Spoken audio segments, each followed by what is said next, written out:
So let's talk about Formula One.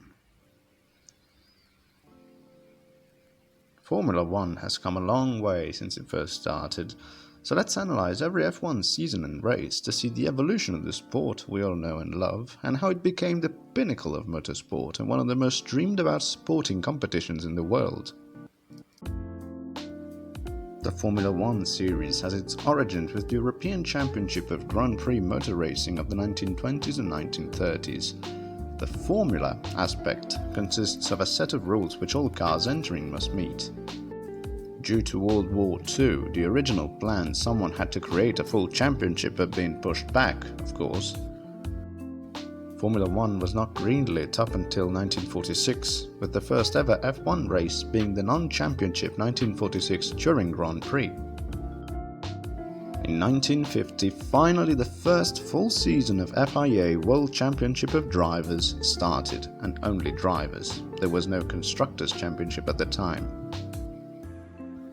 It consisted of 6 Grand Prix races, all held in Europe, and the Indianapolis 500.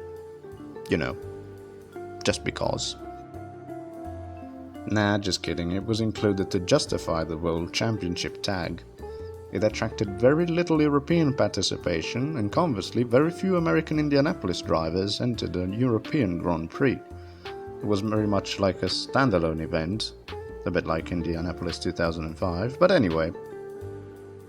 The championship points were awarded to the top 5 finishers in each race. 1 point was awarded to whoever set the fastest lap in the race, much like today.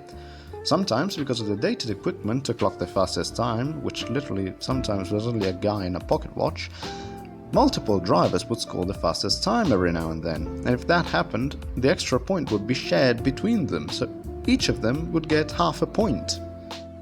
Back then it was also possible to swap drivers mid-race, so the points gained would be shared evenly as well between the finishing driver and the one who forfeited his race to help the teammate. And also for the classification, only the 4 best results from the 7 races calendar counted towards the title. Now for the rules. The 1946 regulations stated that the cars couldn't have an engine bigger than 1.5 litre if equipped with a volumetric compressor, or a 4.5 litre if normally aspirated. There were no limits regarding fuel or weight, and the engine was also located at the front of the car, most of the times anyway. Each country had its own racing colour, like Italy had red, France had blue, Britain had green, Belgium had yellow, Holland had orange, of course, USA had blue and white, and Germany, who didn't enter the sport yet because of the World War II effect, had white. Everyone could enter a Formula One race as a team or as a privateer, in which case he would have been provided with a chassis and engine from a factory team. That's why it was common to see the same car model dressed up with more than one livery. The numbering system changed from race to race, as numbers were given out during the process of signing into the competitors list, much like a karting event nowadays. There was no number 13 though, it was deemed unlucky.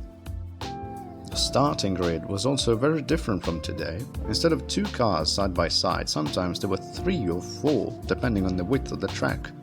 And it was possible to swap drivers during the race, as I said before, so to help the team's favourite to bring home as many points as possible. The driver's safety equipment was nothing like today in the slightest. It simply consisted of a pair of goggles and a cloth cap. No helmet, race suits, seat belts were mandatory. As for the latter, the drivers preferred to be flown from the car in the event of a crash rather than being trapped in a fireball, understandably. Here's the 7-race calendar for the 1950 F1 season. It started in the 13th of May 1950 with the British Grand Prix at Silverstone with 70 laps. 21st of May 1950 the Monaco Grand Prix at the Circuit of Monaco with 100 laps. Imagine driving 100 laps without seatbelts in a car with bicycle tyres around Monaco. That was mad. Then the 13th of May 1950 with the Indianapolis 500 with 200 laps. The 4th of June 1950, the Swiss Grand Prix at Bremgarten with 42 laps. The 18th of June 1950, the Belgian Grand Prix at Spa with 35 laps. the 2nd of July 1950 with the French Grand Prix at Reims with 64 laps, and the 3rd of September 1950 with the Italian Grand Prix at Monza with 80 laps. So I hope you enjoyed this little introduction to Formula 1 1950. See you next week for the British Grand Prix. Alright, cheers and have a good day.